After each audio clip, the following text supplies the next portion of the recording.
ছাত্র সংসদ নির্বাচনের যে বিষয়টা, আজকে আপনারা জানেন যে কালকে জাকসু ইলেকশন হয়েছে এবং এটা খুবই গুরুত্বপূর্ণ। আমরা বিগত দিনে অনেক বছর ধরে বারবার ছাত্র সংসদ নির্বাচনের কথা বলেছি এবং আমি নিজেও বলেছি।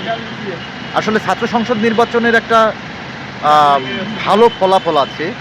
কারণ হলো, বিগত দিনে রাজনৈতিক দলগুলো ছাত্রদের নিয়ে যে সংগঠনগুলো তৈরি করে, ছাত্র সংগঠন, তাতে করে আপনি ছাত্রলীগ বলেন, ছাত্র দল বলেন বা অন্যান্য যে দলগুলো বলেন, তাতে কিন্তু কিছু সমস্যা আছে। সমস্যা হলো, এই ছাত্র রাজনৈতিক দলগুলোকে পেটুয়া বাহিনী হিসাবে এবং মূল দলের মূলত শক্তি হিসাবে ব্যবহার করা হয়।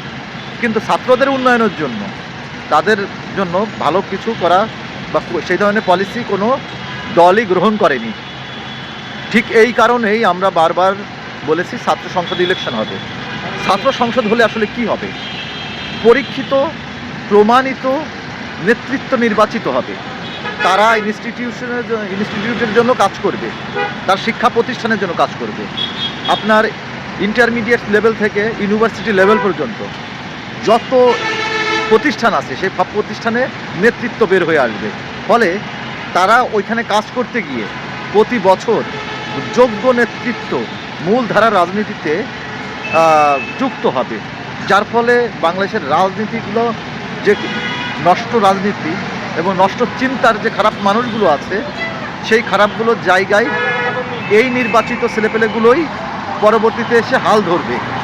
তো এই দর্শনের জায়গা থেকে আমরা বারবার বলেছি, তাতে করে দলীয় ছাত্র রাজনীতি যদি কেউ করে, সে যেমন বুঝতে শিখবে এবং সবার সাথে মিশে সে নিজেকে পরিবর্তন করতে শিখবে, ঠিক তেমনই পরবর্তীতে রাজনৈতিক দলগুলো তাদের সাথে ছাত্রদের ব্যবহার করতে পারবে না।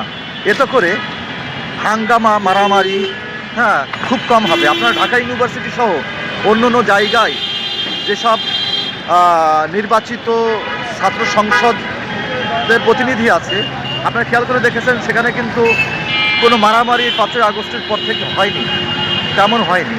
মানে রাজনৈতিকভাবে মারামারি হয়নি, ঝামেলা হয়নি। আর সাধারণ শিক্ষার্থী যারা, তারা তাদের ভোটের মাধ্যমে তাদের প্রতিনিধি নির্বাচিত করতে পেরে তারা কিন্তু সব ঝামেলা বা কোনো সমস্যা হলে তাদের কাছেই সেই নালিশগুলো যায়। তো যারা প্রতিনিধি আছে তারা নিজেদের স্বার্থে, ভবিষ্যৎ রাজনীতির স্বার্থে, তার প্রতিষ্ঠানের স্বার্থে কাজ করে, ফলে ব্যাপারগুলো অনেক সুন্দর হয়। তাতে করে আমার বিশ্বাস যে এগুলো সারা বাংলাদেশে তৈরি হয়। তো বাংলাদেশে যদি সব জায়গায় ছাত্র সংসদ ইলেকশন হয়ে যায় এবং তাতে করে টোটাল পলিটিক্যাল কালচার পরিবর্তন হয়ে যাবে আগামী 2 বছরের ভেতরেই। কারণ এখান থেকেই মূলধারায় যুক্ত হবে। এতে করে টাকা দিয়ে ব্যবসায়ী যারা আছে, সন্ত্রাসী যারা আছে, তারা রাজনীতির জায়গায় থেকে উৎখাত হবে এই প্রকৃত জনপ্রতিনিধিদের দ্বারা। এবং প্রতি বছর হাজার হাজার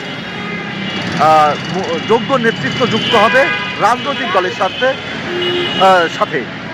তাতে করে সামগ্রিক পরিবর্তন হবে। তো এখনও যেসব প্রতিষ্ঠানে, শিক্ষা প্রতিষ্ঠানে ছাত্র সংসদ নির্বাচন হয়নি, সেসব জায়গায় ছাত্র সংসদ নির্বাচন হতে হবে। ধন্যবাদ।